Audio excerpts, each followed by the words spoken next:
대한공경매사협회입니다. 여러분 부자가 되고 싶으시죠? 그래서 저희 협회에서 법원경매, 실전경매고소 양성 패키지를 준비했습니다. 경매로 부자가 되고 싶으신 분들은 누구나 생각하실 것입니다. 단 한 번에 경매 고소가 될 수 없을까라고요. 그 대답은 될 수 있습니다. 도기한과 부자되기 과정은 이론 부분의 법원경매 최고위 과정과 실전 부분의 1:1 PT 과정 2회, 시세 분석, 명도 화법, 포커스 과정, 그리고 컨설팅 비용 100만원 할인권까지 이 모든 것을 한 번에 다 가질 수 있는 과정입니다. 법원경매 이론과 실무 그리고 실전 투자를 도기한 협회장에게 직접 배우면서 할인 혜택까지 받을 수 있는 최고수가 되는 패키지. 도기한과 부자되기는 당신을 부자로 만들어 드릴 것을 약속드립니다. 지금 전화 주십시오. 당신의 5년을 벌어드리겠습니다.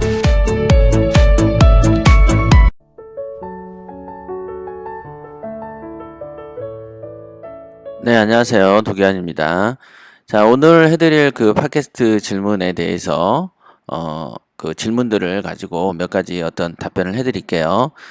오늘은 월요일이고요. 그 다음에 이제 저희 그 협회에서는 그 한강 고수부지에서 전국 지사들 직원들하고 전부 이제 일종의 뭐 족구 대회라든지 이런 걸 하게 되었습니다. 지금 이렇게 이제 질문을 해주신 분은 우리 그 체육대회에 많은 협찬을 해주셨어요. 방송으로 감사드리는 말씀을 전해드리고 싶습니다. 자, 지금 시간이 없으니까 빨리 읽으면서 설명을 해드리겠습니다. 안녕하세요. 누구누구입니다. 지난번 팟캐스트를 통해서 명쾌한 답변을 들었습니다. 오늘도 검색을 하다가 궁금한 사항이 있어서 생각나는 대로 두서없이 질문을 드립니다. 2012 타경의 9897번 감정가는 약 1억 2천인데 딜 현황과 감정평가 현황에는 8,400으로 되어 있는데 차이가 나는 이유가 무엇입니까? 중간에 제대로 반영이 안 된 것인가요? 이렇게 질문을 해주셨습니다.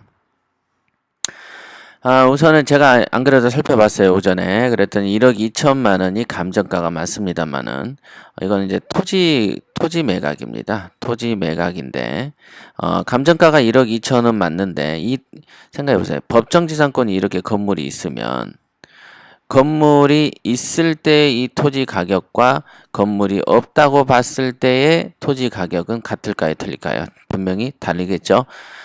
지금 이 1억 2천만 원은 건물이 없다라고 봤을 때, 문제없는, 하자 없는 토지라고 봤을 때, 감정 가격이라고 거기에도 명시가 되어 있습니다. 그런데 이제 지금 이게 법정지상권 소지가 있는 건물, 즉 매각 제외되는 건물이 위에 서 있기 때문에, 당연히 이제 그 하자 있는 토지로서의 감정가가 평가가 된 것입니다. 낮은 가격에 된 거죠. 낮은 가격이 된 이유는 뭐라고요? 건물이 있다라고 봤을 때에 대한 토지 가격입니다. 하자 있다고 할 때. 이 물건은 건물 매각 제외인데요. 낙찰 시 토지 사용료를 받을 수 있다고 하셨는데 사용료에 대한 상한 금액을 정해놓은 법규가 있나요?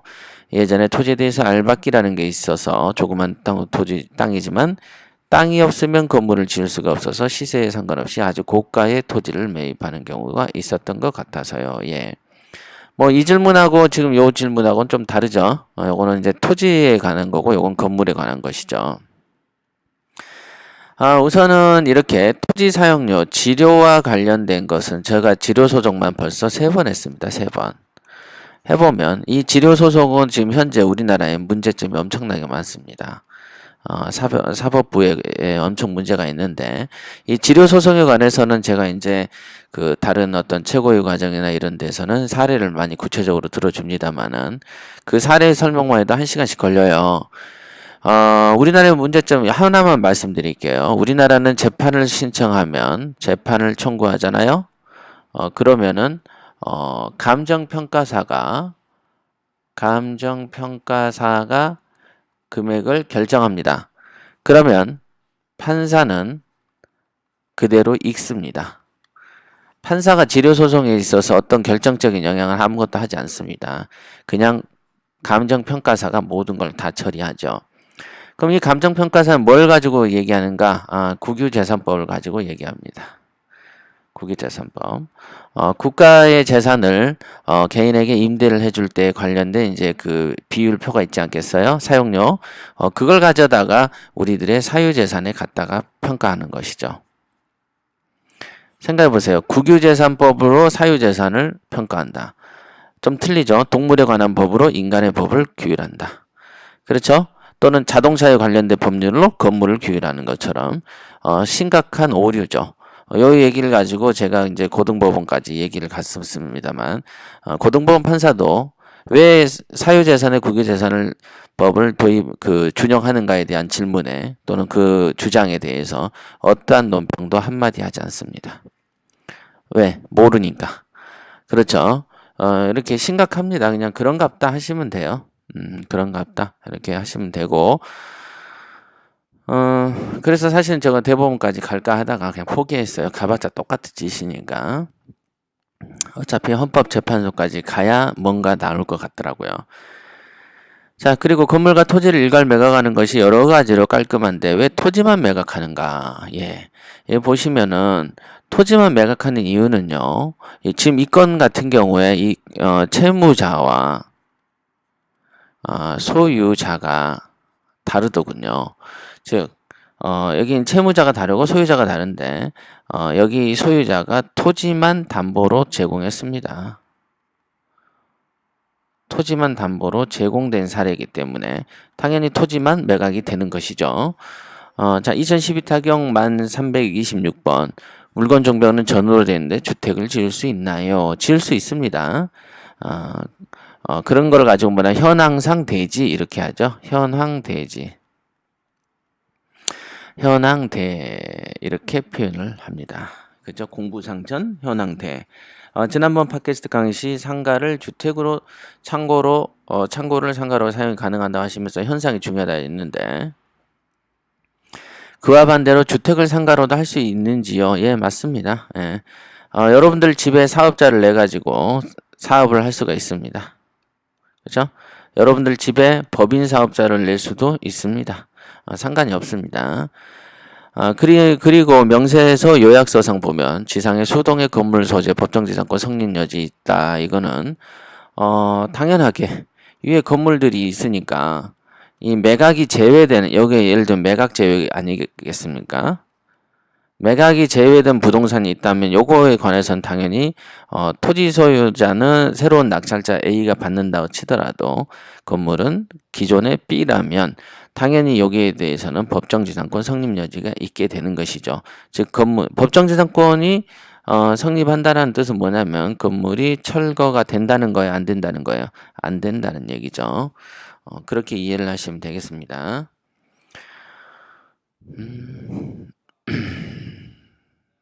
자, 3번 읽어보겠습니다.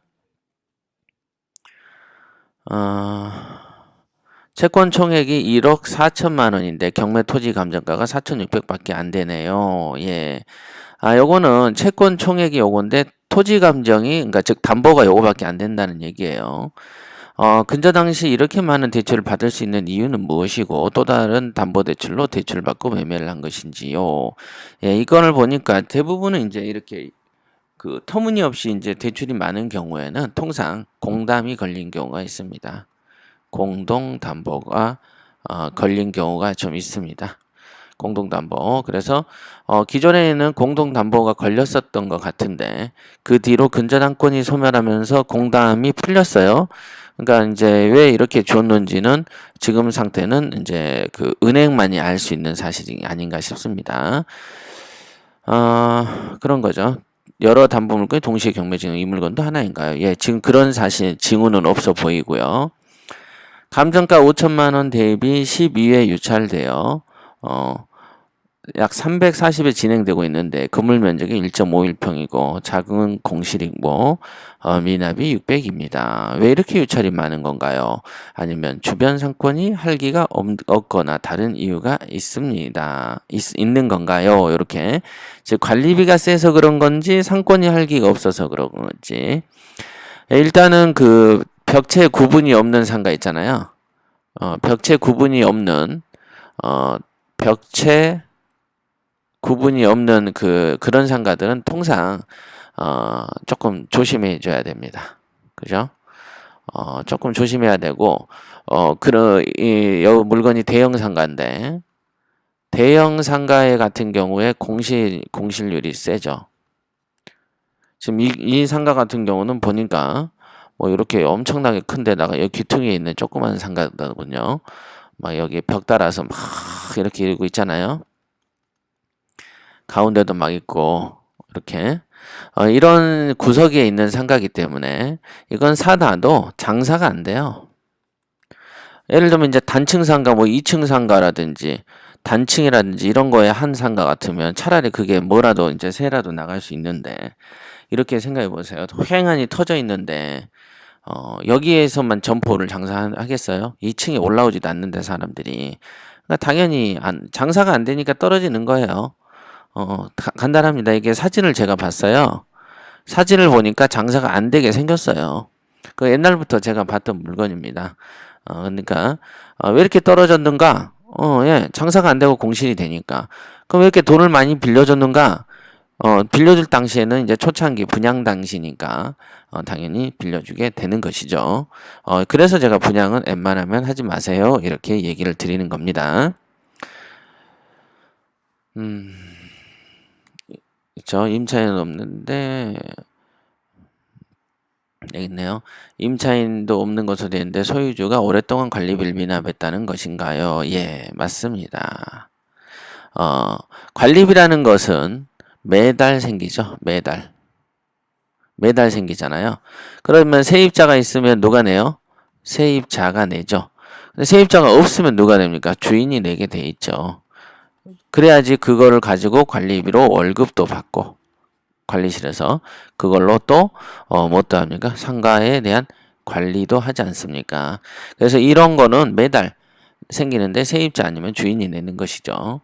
그렇게 이해하시면 되겠습니다. 그리고 채권 총액이 여기 있네요.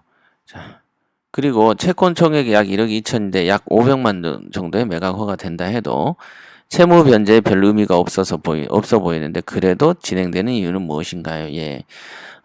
일종의 이거죠. 선순위 채권자예요.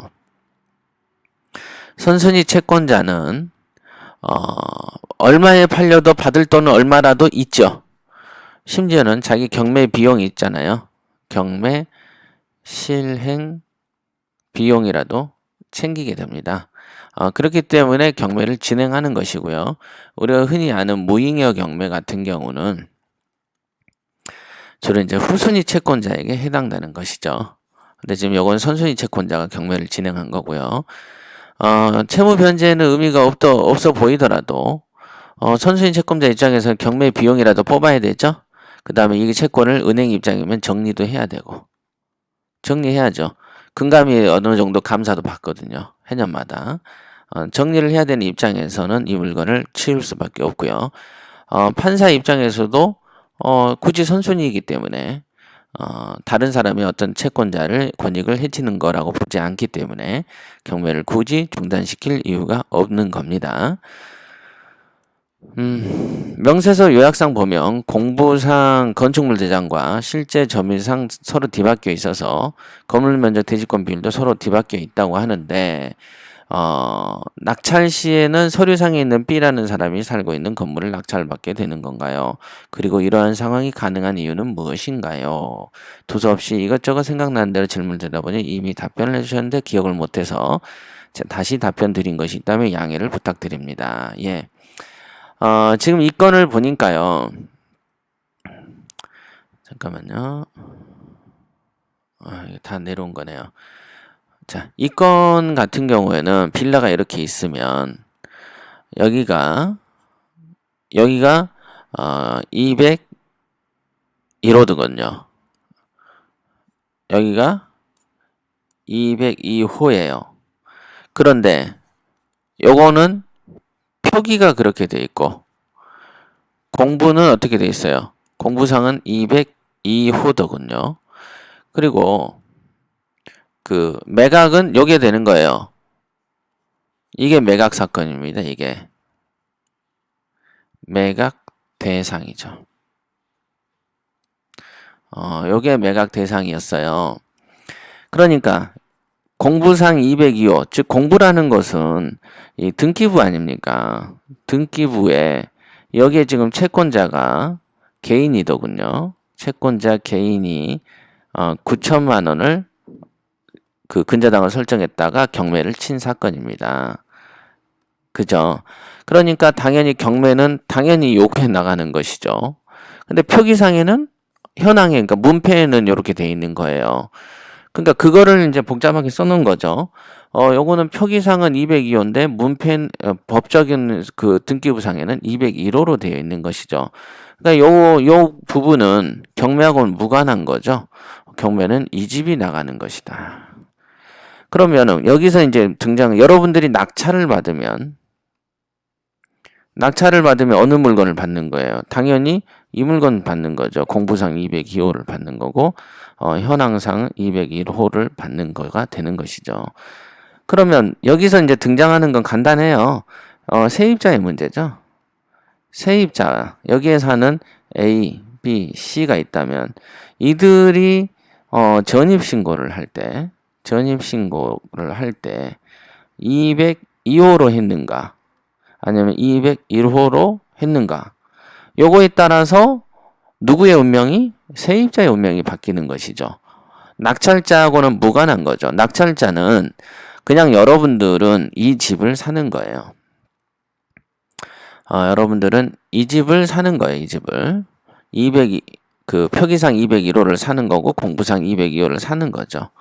낙찰자들은 누구도 신경 쓸 필요가 없죠. 그 다음에 이제 문제가 되는 게 뭐냐면 세입자들 입장에서 세입자들이 예를 들면 201호로 전입을 했다면 201호로 전입을 했다면 지금 표기상의 201호를 보고 전입을 했다면 당연히 이익은 보장받지 못하는 것이죠. 손해를 보는 거고, 표기상 202호로 전입을 했다면 당연히 보호 받는 것이죠. 되게 간단해요. 하여간 우리가 낙찰자랑은 관계가 없다라고 보시면 되겠습니다. 자, 오늘은 여기까지 할게요. 좋은 질문 감사드리고요. 오늘 협찬 물품 잘 쓰겠습니다.